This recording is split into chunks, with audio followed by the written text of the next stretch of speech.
Hey guys, welcome back to the channel. On this week's video, we're going to be talking about new Dolphins center, Aaron Brewer. This is somebody they signed pretty early in free agency. They signed into a 3-year deal, averaging $7 million per year. So that's starting level money for an offensive lineman.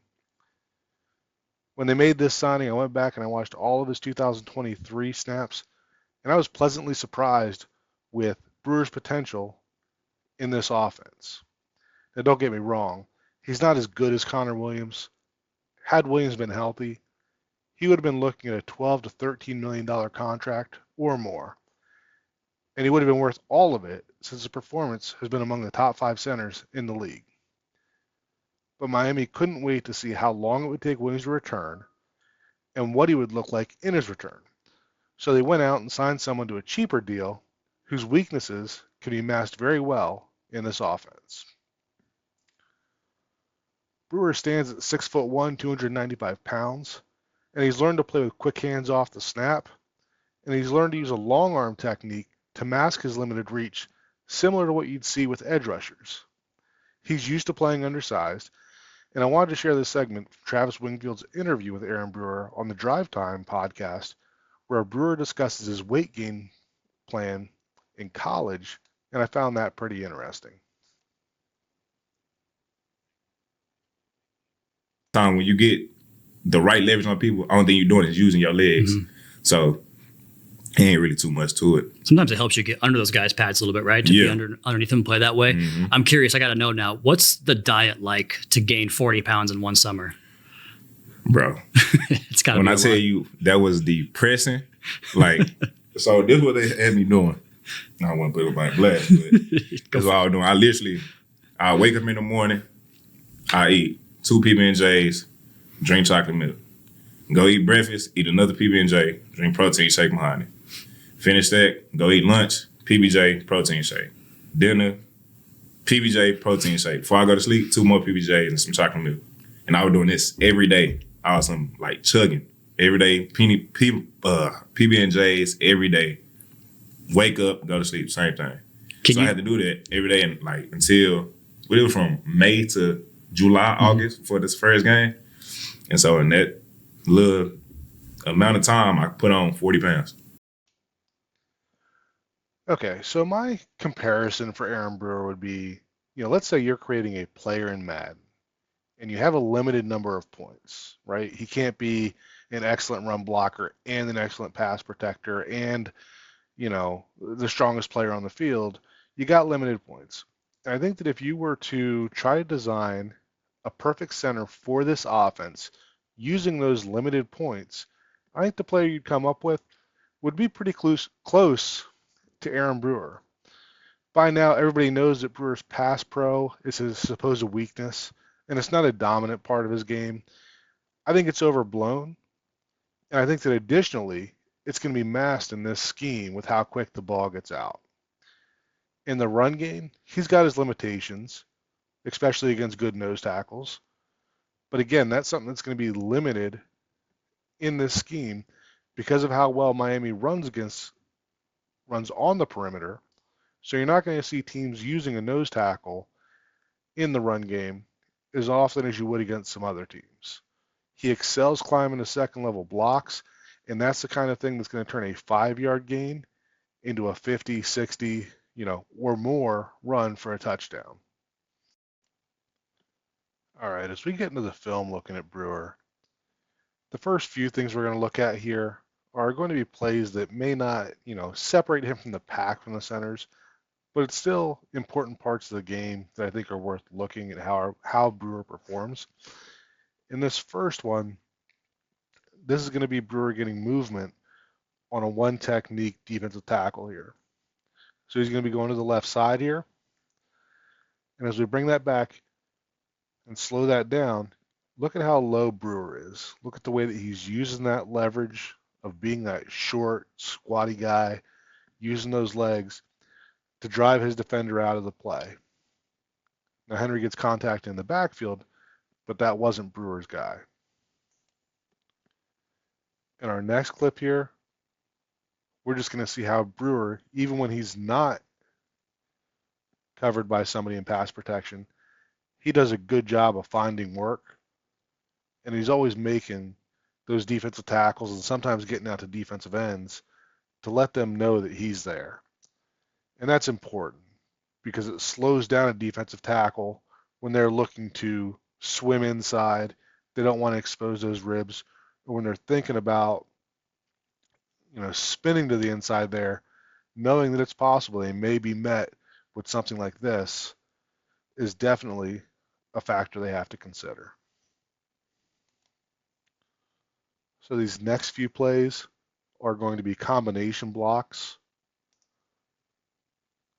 where Brewer stays on the first level defender. So here we're going to have what looks to be a duo, and that linebacker is going to the outside. So they got good movement on this defensive tackle, but Brewer's going to stay on him the whole way. And that may seem insignificant, but too often you'll see that inside guy leaving, thinking that linebacker is going to scrape over top, and then the tackle is able to get in to make the play. As we get into the next play here, we're going to get something similar. So again, this is going to be a combo block where Brewer's staying on that first level defender. And once again, that's the same idea. The center and the left guard are comboing to that number 33. He's going to the outside. So Brewer's just going to stay on that first level block and just respect the rules of that double team.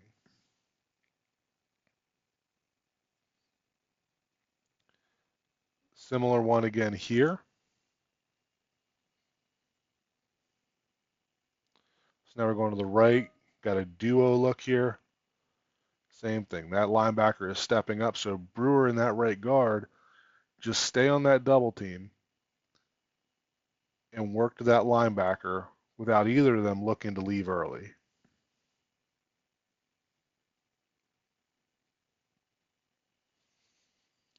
I got a game against the Dolphins here. Same idea. You got Duke Riley filling through the B gap, and rather than Aaron Brewer leaving early and trying to get to Williams, him and the left guard stay on that double team, keep climbing, and you can see the guard falling off backside, and Brewer's in a good position just to wall off Raekwon Davis.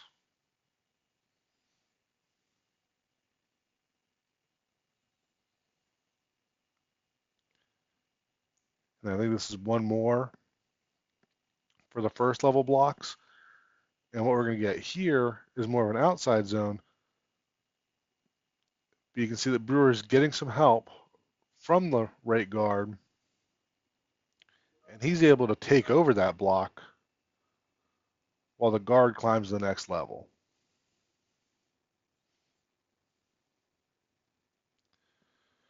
All right, so now we're going to get into the second level stuff, and this is where I think that Brewer really starts to separate himself.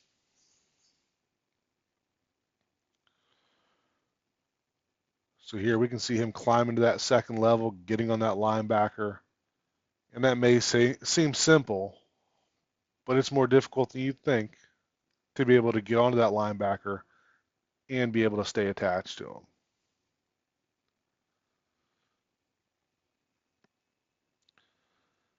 Same idea here. Giving a little bit of help on that first level defender, and then being able to get off. And he's actually getting on a safety there. Not a great block, but just the ability to fill that space with his athleticism is going to keep that player from affecting that play. Again, second level defender, you can see that backside arm helping the left guard to take over that block, and then he's going to climb to the next level, get onto that linebacker, and just keep running him.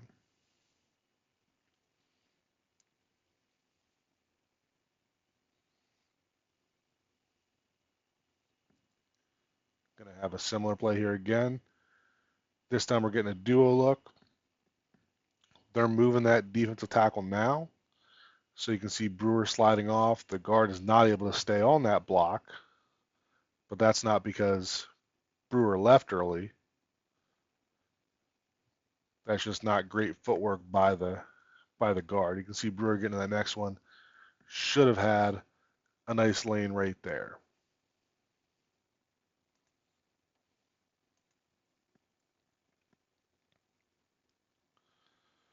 All right, let's keep moving along here.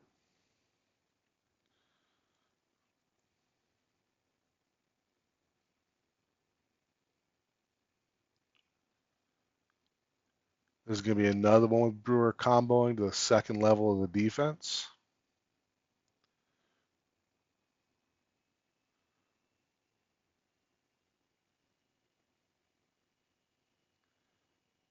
Again, his ability to get to that second level. All right. And that's not an easy block. To start off to your right side, be able to hold that long enough to make sure that it's handled, and then get back to the left side to get a piece of that. That's an above average play right there. I think this is the last one that we have of Brewer comboing to the second level. Again, duo look, playing through that hip of that defensive tackle. He's not just punching and leaving. You can see him leaning into that and staying on as long as he can before getting off to that linebacker. Now this next series of plays, so we're going to have 4 plays here where Brewer is getting to the second level and he is cutting the linebacker. I would have thought this was not a legal play, but you see Brewer doing this over and over again, and you don't see the defenders getting too upset about it and looking for flags. So I guess it is within the rules of play. But this still takes a pretty athletic lineman to get to that second level and be able to cut a linebacker like this.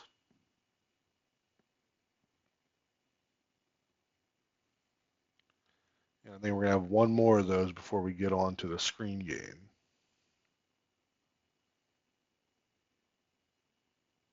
And there we go. You can see how that takes a linebacker pretty much out of the play right away.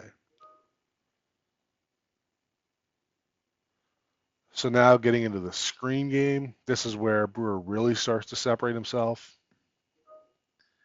You can see the way that he can get out and get in front of plays.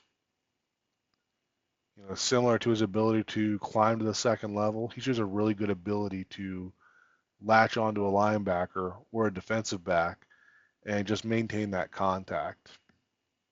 Same idea here to the left,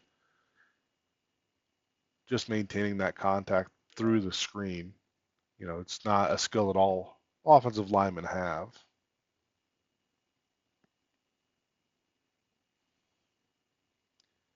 Again, kind of looping out around here.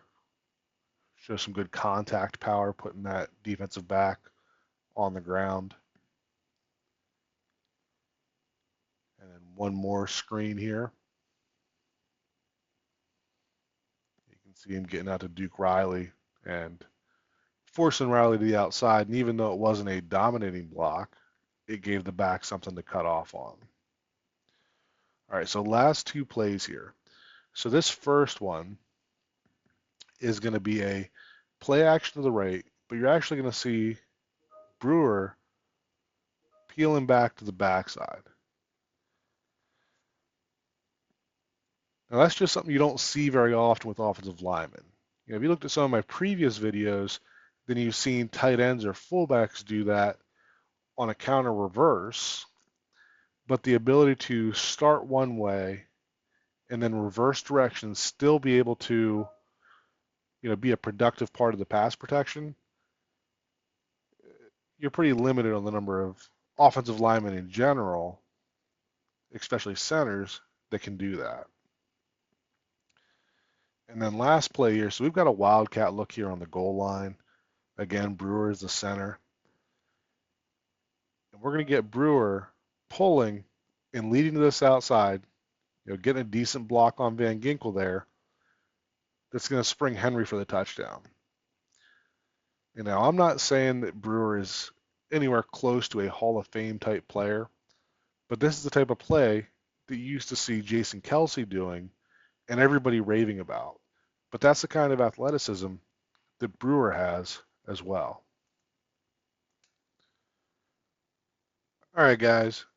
Hope you enjoyed this review of Aaron Brewer, and it gives you an idea of the type of player that we're getting to replace Connor Williams. Again, this is, it is a downgrade, but I do think that Aaron Brewer is a very good fit in this offense. And I think by, the time we see him in the regular season playing in this scheme, I think most fans are going to be pretty pleased with him. As always, leave your comments below. Let me know what you think of Aaron Brewer. Let me know if you have ideas for future videos. I try to reply to everything that I can. Really appreciate the views that I've been getting on this channel and hope to continue doing this for a while. Guess that's it, and we'll talk again next week. Thanks, guys.